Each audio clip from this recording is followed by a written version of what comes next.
જય માતાજી મિત્રો, આજના આપણા ભાગની અંદર ધંધો શીખો એ મુદ્દા ઉપર ચર્ચા કરવાની છે. પણ એ પહેલાં અમુક બાબત તમને કહીશ જરૂરથી કે આપણે ધંધો કરવો હોય તો પહેલાં શરમ મૂકવી પડશે. શરમ મીન્સ કે સ્ટાર્ટિંગની અંદર જ્યારે તમારે ધંધો કરવો હોય ત્યારે પ્રભુ તમારી જોડે નહીં ગાડી હોય, કદાચ પહેલાંથી તમે જ કંઈક નોકરી કરતા જોબ સારી હશે કે ભાઈ ઘરની પરિસ્થિતિ સારી હોય તો બાઇક હશે કે એક્ટિવા હશે. માનું છું ત્યાં સુધી લોડિંગ રિક્ષા, ફોર વ્હીલ એવું તો હશે જ નહીં.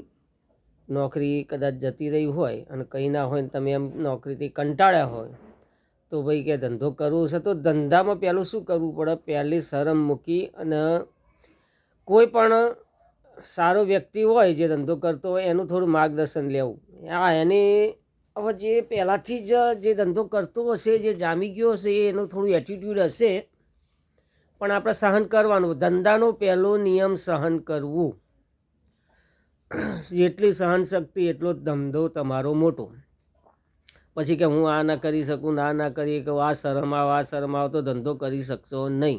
તમે જિંદગીભર નોકરી જ કરશો અને નોકરી જ કરજો, ધંધામાં પડતા નહીં. જો તમારા ધંધામાં પડવું હોય તો સૌ પ્રથમ શરમ, તમારો ગુસ્સો, તમારું ધૈર્ય અને તમારો સમય. ધંધામાં સમયનું કોઈ નક્કી હોતું નથી. ધંધો જો કરવો હોય, માર્કેટિંગ કરવું હોય, ચાહે કોઈ દુકાન ચલાવવી હોય કે ગમે તે કરવું હોય તો સાહેબ પહેલાં તો તમારે જમવાનું 1:30 થી 2 વાગે નક્કી કરવું પડશે. જો 12 વાગે તમને ભૂખ લાગી જાય અને કદાચ દુકાન હોય તો દુકાન બંધ કરો, માર્કેટ હોય તો માર્કેટ છોડી દો, તો તમારે એમાં કોઈ ભલીવાર આવે નહીં. હું પોતે હાલમાં 3, 3:30 વાગે જમું છું. બોલો, ડેલી પર ડે 365 દિવસ. હા, કોઈક દિવસ માર્કેટ ના જવાનું હોય, કંઈ કામ હોય, સ્ટોક ગણવાનું આવવાનું, 12-1:30 વાગે જમી લો એ વસ્તુ અલગ છે. બાકી માર્કેટમાં જવું તો કોઈ દિવસ મેં 1:30 વાગ્યા પહેલાં માર્કેટ છોડ્યું નથી. મારે 1:30 વાગે તો માર્કેટ હોય. 1:30 વાગ્યા પછી સ્ટોક જોવાનો, કેટલો કોઈનું કાઉન્ટિંગ થયું, 2 વાગે, 2, સવા 2, ઘરે પહોંચું તો 2:30, પોણા 3 થાય. હાથ પગ ધોઈને અને પછી જમવા બેસું એટલે 3, સવા 3 તો થઈ જ જાય મિનિમમ. પછી સાંજે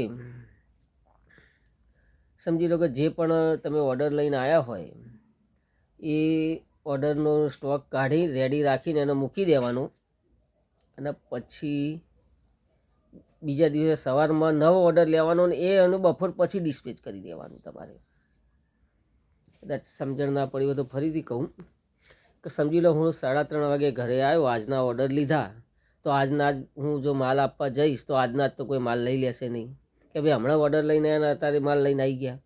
એને બીજા દિવસનું કહેવાનું. તો આજનો માલ રહ્યો સમજી લો એ કાઢીને સ્ટોક રેડી કરીને એનો જે ઓર્ડર એના બિલો બનાવીને કમ્પ્લીટ કરીને અને મૂકી દેવાના. અને એના પછી બીજા દિવસે નવો ઓર્ડર જે લો એનો પરમ દિવસે આપવાનો. એટલે આ તો ખાલી સ્ટેપ બતાવ્યું. હજી તો ધંધો આપણે શીખવાનો છે કે શું કરવું શું નહીં. એ રીતે ધીરે ધીરે મિત્રો મને આવડે છે એટલું સમજાવીશ, પણ મારું સમજાવવાની પદ્ધતિ દેશી ભાષામાં છે, નથી અત્યારની હાલ એન્જિનિયરિંગ ભાષામાં નથી, પણ દેશી પદ્ધતિથી જે પણ ધંધો તમે કરો, મેં કર્યું છે. હું 4 થી 5 લાખ રૂપિયાનું સેલ કરું છું અત્યારે. મારું પોતાનું ચાલે છે, વધારે નથી કરતો. અને હું ટૂંક સમયમાં 6 થી 8 મહિનામાં પોતાનું, ભલે નાનું તો નાનું, 50,000 કે લાખ રૂપિયાથી સ્ટાર્ટઅપ કરીશ અને પોતાનું મેન્યુફેક્ચર કરીશ.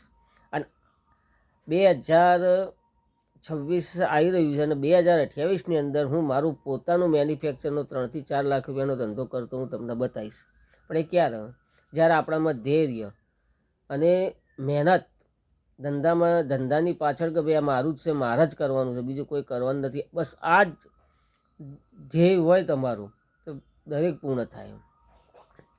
મિત્રો, મારા વિડીયો કદાચ કોઈને પસંદ આવે ખરા, ના આવે, પણ ના આવે એ પણ કોમેન્ટ જરૂર કરજો અને આવે એ પણ કરજો. અને આગળ શું કરવું, કદાચ મારી ભૂલ થતી હોય, હું શું કરું છું, મારે શું કરવું જોઈએ એ તમને લાગે તો તમે કરજો, કેમ કે કોઈ કોઈનો ગુરુ નથી. જે શીખવાડે એ ગુરુ, ગાય વાળે ગોવાળ, શીખવાડે એ ગુરુ.